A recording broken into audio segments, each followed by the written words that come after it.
ziyaphuma namhlanje. Wemadlamini wophumqombothi wemadlamini wophumqombothi. I work hard every day to make my You have been in the music industry for nearly 40 years. How do you do it? Well, music industry is just one of those funny industries, but I can never say I've done it on my own.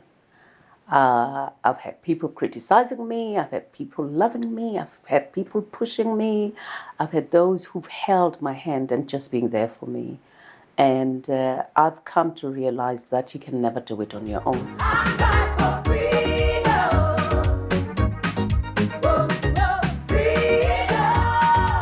Music has evolved from when I opened my eyes and listened to Mahlatini, Mary Makeba, Dolly Ratebe, Sistandi Klassen, and listening to people like Mam Abigail, whom is still alive today, thank God.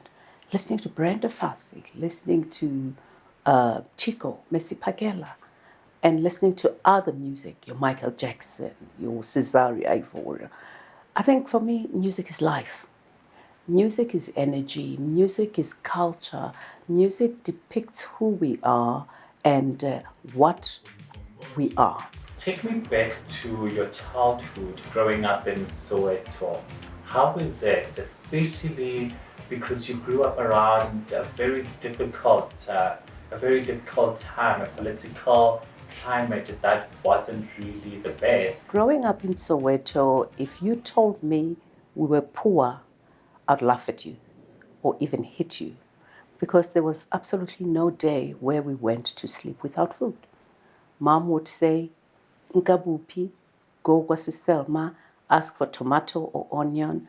Nkaburoto, yago mandlela kwaka orko Aunt Pexi, ask for sugar or matlari or tea. And it was just normal. We lived, we ate, we were okay. We played in the streets. We went to the streets, libo manini to hamuroko, and cooked and ate. So there was absolutely nothing. The only thing that was glaringly visible was that we lived in the townships. So we didn't know anything else beside being in the townships, knowing that Sister is your mother, knowing that Osmary is your mother, Abut Mampo is your father, and we looked out for each other. We're one big happy family and one big happy community. That is really what I miss today, because today with freedom and having everything, we so mind our business. We're never there. We don't even know who our neighbors are. If I've eaten and I'm okay, I'm all right. I don't care for anybody else.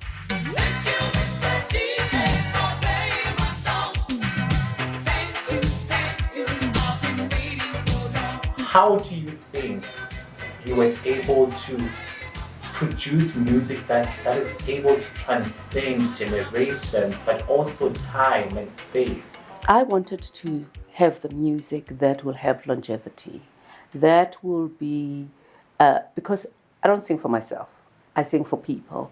And I get other people who work with me as well, Mandisa Dlanka,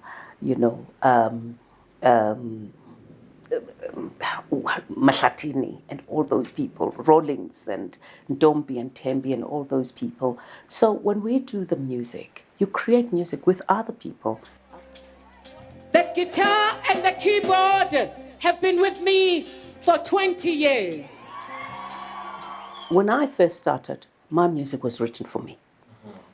I had Artie van Wyk, Herbert Kulu, Phil Hollis, and all those other people writing my music. But as I continued, I wanted to write the music about the things that were happening.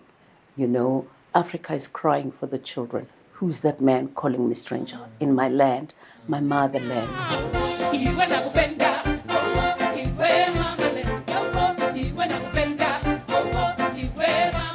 I was looking at Umkombot, it was the last track of the album that we were doing.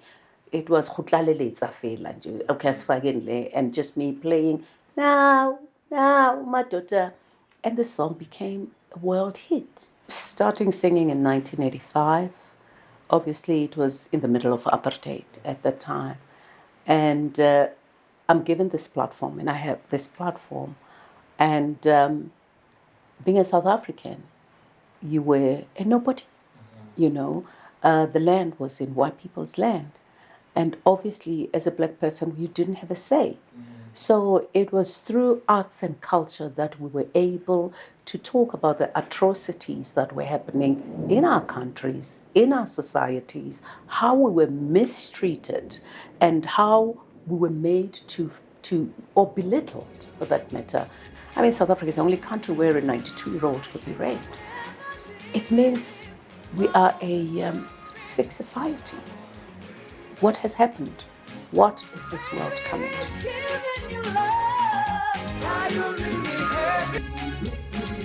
You know, I think for me, charity begins at home. If I teach my children that the man next door is an elderly person, when you see them, greet them. The woman next door, you have to respect them like your mother as well. If your son or your daughter comes with Peter, they have to respect them as well. So it should start in our homes. But if your children see your father beating you up, they'll think that's the right thing. If your children see your mother beating your father, vice versa, they will think that's the norm. That's how we have to live together. But we need to start training our people from an early age to say there's femininity in every one of us, you know, even men. This whole thing of men don't cry, I think that's another problem. My hope for this beautiful continent is for us to find ways of living together, learning from one another, tolerating one another. Obviously, I spoke about borders which were imposed to us, and now they even make us hate each other. You know, we don't see eye to eye. I mean, but there's a lot that we can do together. When we talk of intertrading in Africa, so why can't a South African go and do business in Zimbabwe or in Nigeria and vice versa? You know, it shouldn't take only big business to be able to do that. So there's still a lot of bottlenecks and a little bit of segregations amongst just us as Africans working together, from business, from education, you know, and just from us living together in a harmonious way. To those who are in power, I want to plead with them to say, can we level the playing field for everybody? Not for only those who've got connections or deep pockets or I don't know, for a few. Let it be for everybody. Freedom!